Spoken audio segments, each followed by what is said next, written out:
people of the internet. I hope you have had a splendid week.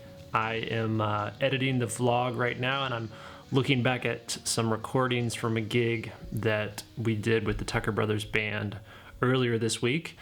And it's helpful I think, for me to listen back to my own live playing, because most of the time when I'm actually playing, I'm trying not to be in that critical mindset where I'm saying, oh, this was good, this was bad, but I'm really just trying to let it all kind of go and not think about it, but more just try to be in the moment and just play.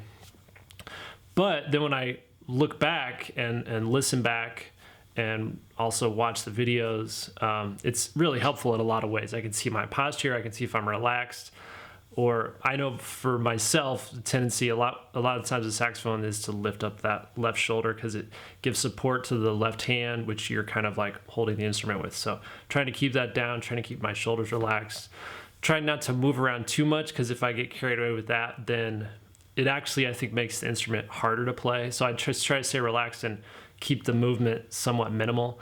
But the main thing I'm listening for is where it sounds like my head is while I'm soloing. If I'm sort of zeroing in on a concept, or if I feel like I'm all over the place.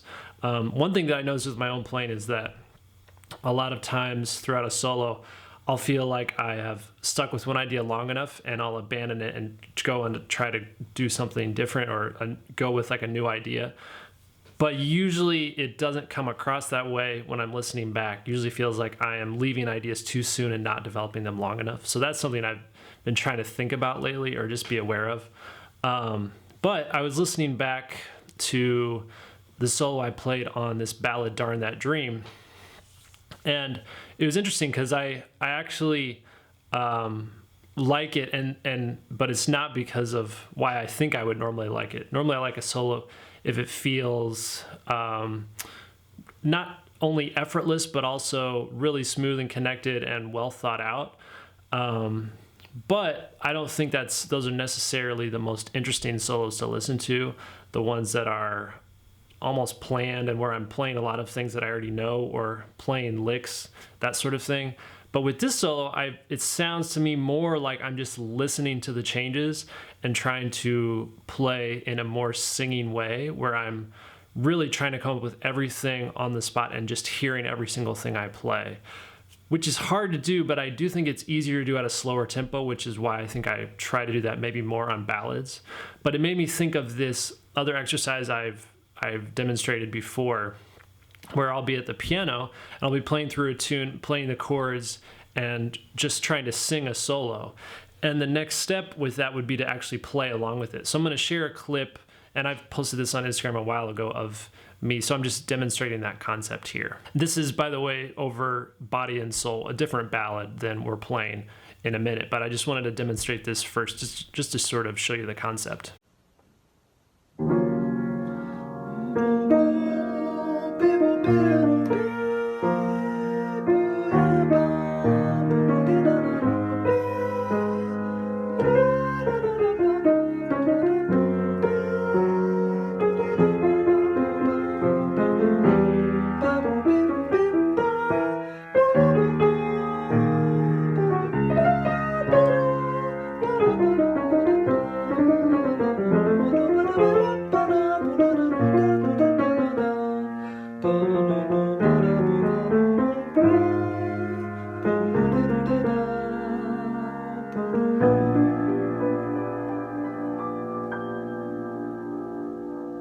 Okay, so as I'm singing the ideas here, I'm also playing them just to make sure that I can know where my ideas fall in the chord or in the scale, right? So basically, if I was to do this with a newer tune, or a tune I wasn't as comfortable with, I could start out with just half notes, or even just whole notes, then gradually get to the point where I'm improvising more freely and being a bit more technical, or basically just trying to be as free as I want to be over the chord changes.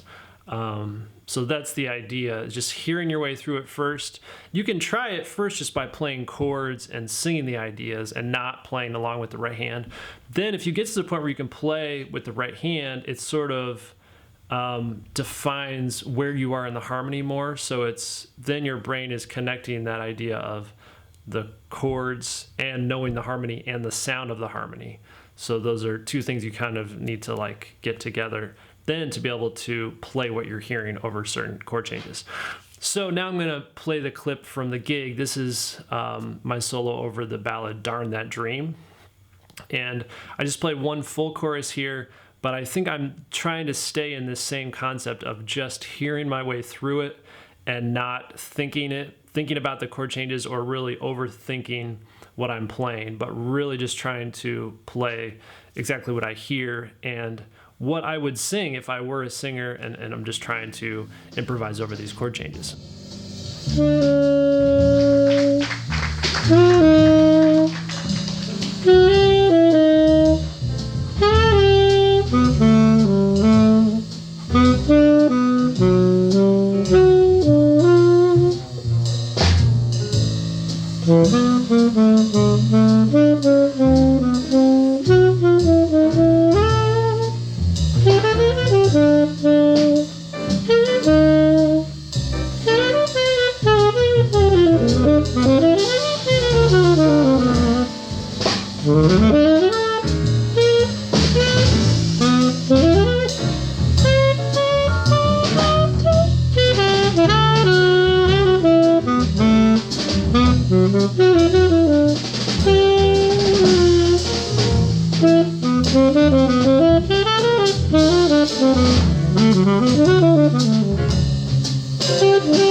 And I wanted to share one more clip from this gig. This is my solo over a rhythm changes tune. Joel Tucker wrote a really cool head, and we didn't actually put it on this album. I'm hoping we'll record this tune and put it on a future album, but this is a solo over his tune called Rhythm Changed.